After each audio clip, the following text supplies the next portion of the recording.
We will present what has been achieved by e-ARK and with the help of funding from the European Commission during the last 10 years. e-ARK was originally a project under the Framework 7 program of the European Commission. It has still preserved its name under the different projects and activities which have been carried out after the original project ended. And the endeavor will continue in the future.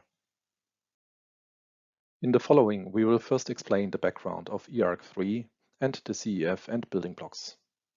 We will give an overview about the eArch 3 results, and we give insights into the use cases and benefits from the perspective of the eArch 3 project partners. Starting with a bit of background, DLM lobbying started in 2011. The eArch project was between 2014 and 2017 and was followed by the eArch for All project, which took place in 2018-2019 with the aim to start building the core services platform. Between 2019 and 2021, eArch 3, the eArchiving building block, was finalized. The future is now to build the eArchiving common services platform under the Digital Europe program. We were ranked first in the procurement and are now in the process of signing the contract. There is a 2-year contract with the possibility to extend for 2 separate years. The key elements are to create the core services, create the environment for capacity building, define an eArchiving curriculum, and establish relations with digital cultural heritage and other data spaces initiatives. The European Commission's mission is to support projects to use basic components based on standards that ensure that systems will be able to communicate with each other. These basic digital components are called building blocks. The concept of building block might now be changed under the Digital Europe program. The eArchiving building block consists of the policy owner and stakeholder management office, both represented by the European Commission, and the service provider represented by the eArch 3 Consortium. The building block is to be seen in the context of Connecting Europe, which focuses on joint activities on the future of Europe, democracy, youth, climate, migration, and other key issues. The eArch 3 Consortium consisted of national archives, such as the ones from Estonia, Slovenia, Finland, Norway, Denmark, and Switzerland, as well as a federation of city archives from Sweden.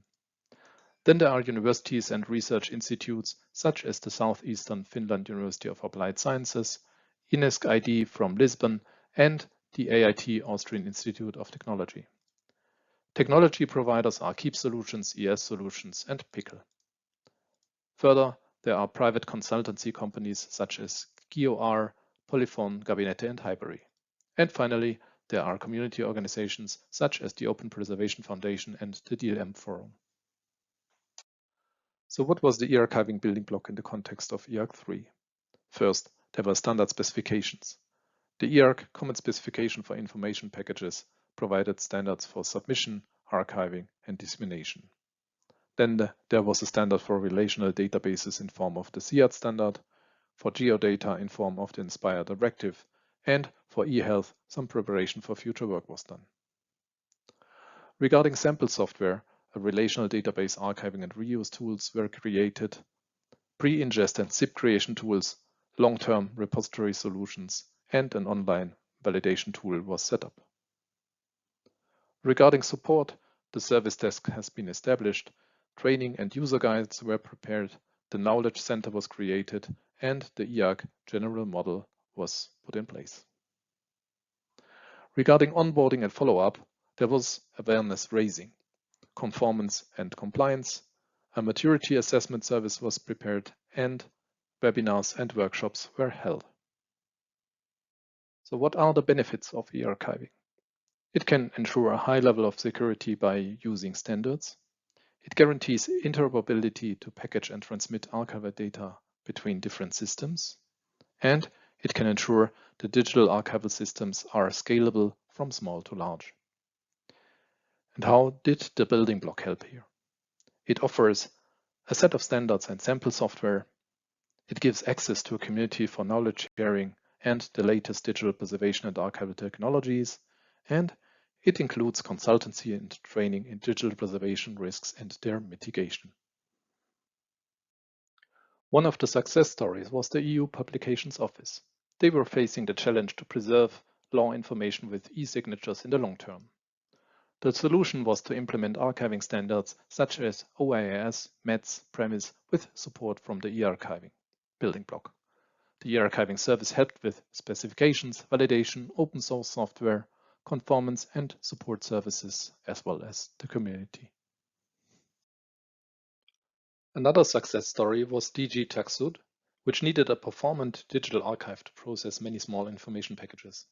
A proof of concept with eArchiving tool RODA demonstrated that the required data volume and efficiency could be achieved. Concepts for validation, conformance, and compliance have been defined.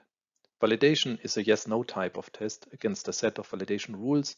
Conformance means that all IPs of a digital archive are valid, and compliance means that a digital archive can demonstrate conformance, plus additional requirements by law, for example. For testing conformance of information packages, a service exists at www.itb.ec.europa.eu/sev/itb. It is required to register and authenticate via EU login. The tests have also been demonstrated in a webinar. Several projects have recently received funding from the European Commission in the context of eArchiving. There is the eArchiving of Engineering and Science Library coordinated by PICL, the eArk European Jewish Community Archive coordinated by Stitching Jewish Heritage Network, Protecting Oral Histories using Blockchain coordinated by IIT Austrian Institute of Technology, and finally One-Click eArchiving coordinated by the University of Applied Sciences in Finland.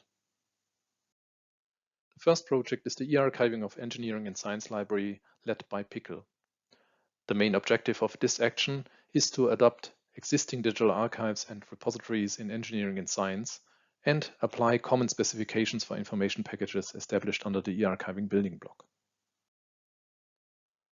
The action includes an upgrade of open source software Archivematica and PICL Connect to make it conformant to existing eArchiving specifications.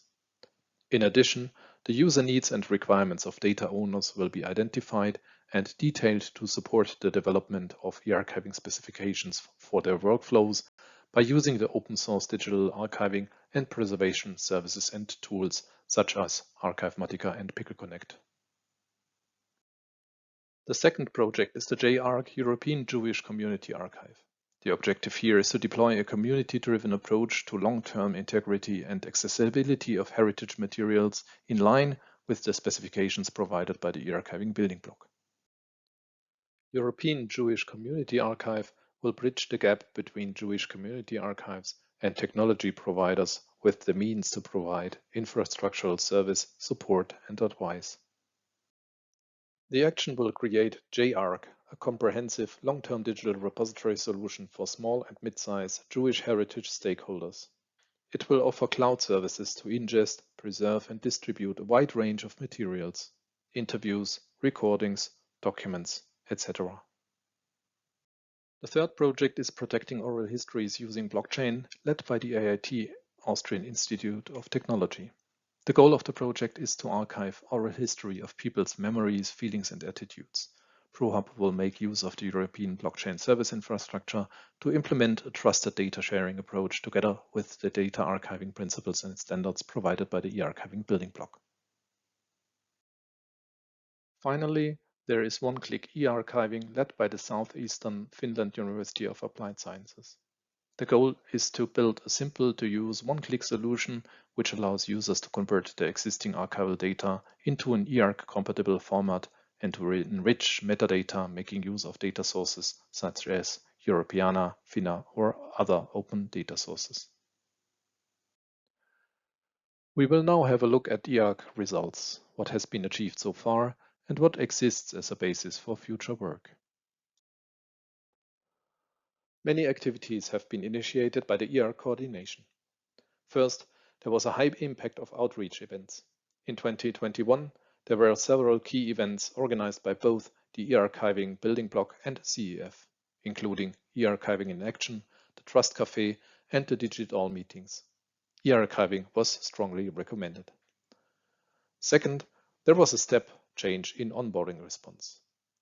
Following these sessions, there was a very noticeable increase in our onboarding contacts, with the European Commission's departments getting in touch for long-term help. Third, regarding e-archiving e-signature collaboration, in December 2020, those two building blocks met to discuss close collaboration in order to provide a joint offering to users. Fourth, regarding future directions, we are now working with the Archiver project in the research infrastructure domain, the Digital Cultural Hub, and members of the Engineering Data Space. We are preparing to move forward in terms of the Digital Europe program. The core services are based on specifications with their corresponding requirements. Technically, requirements can be validated against XML schemata or more complex schematron rules. eArch 3 provided sample software compliance and support services. There is now improved specification support. Previously available sample software was extensively tested and improved to meet the version 2.0.4 of eArch IP specifications. All components are now on the next level of conformance. There is new software to support specifications. The brand new eHealth zip creator and the eArch IP viewer software components became available at the end of October 2021. There is a reference implementation, a dedicated public instance of eArch Web, which has been made available to everyone who wants to see how eArch IPs can be created and managed. And finally, there's the service desk. The eArchiving service desk was available to the wider community to provide help for everyone to improve their state of digital preservation. Regarding release management, eArch 3 provided a method for managing component releases. The aim was to sustain the conformity and technical compatibility between the versions and revisions of the components of the eArchiving service portfolio. This allows regular updates of the release roadmap following a release management strategy. No news is good news. The release management has been going smoothly without any issues. Regarding the reference architecture, version 1.0 was ready by the 31st of October. Both web-based and Archimate versions are available, revised introductory sections have been described, and there are example business scenarios and real-world application component layouts.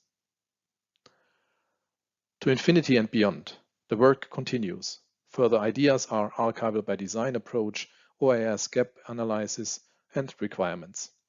Join the work, share your thoughts, help piloting the reference architecture, create your own scenarios and component layout. The training activity produced a lot of helpful webinars, which got a positive response. This helped developing the eArchiving user community. There are webinars for onboarding, and in the future, the training needs will be influenced by inquiries coming from the service desk. Thank you for listening. Follow the eArchiving hashtag on Twitter or LinkedIn, for example, to stay tuned.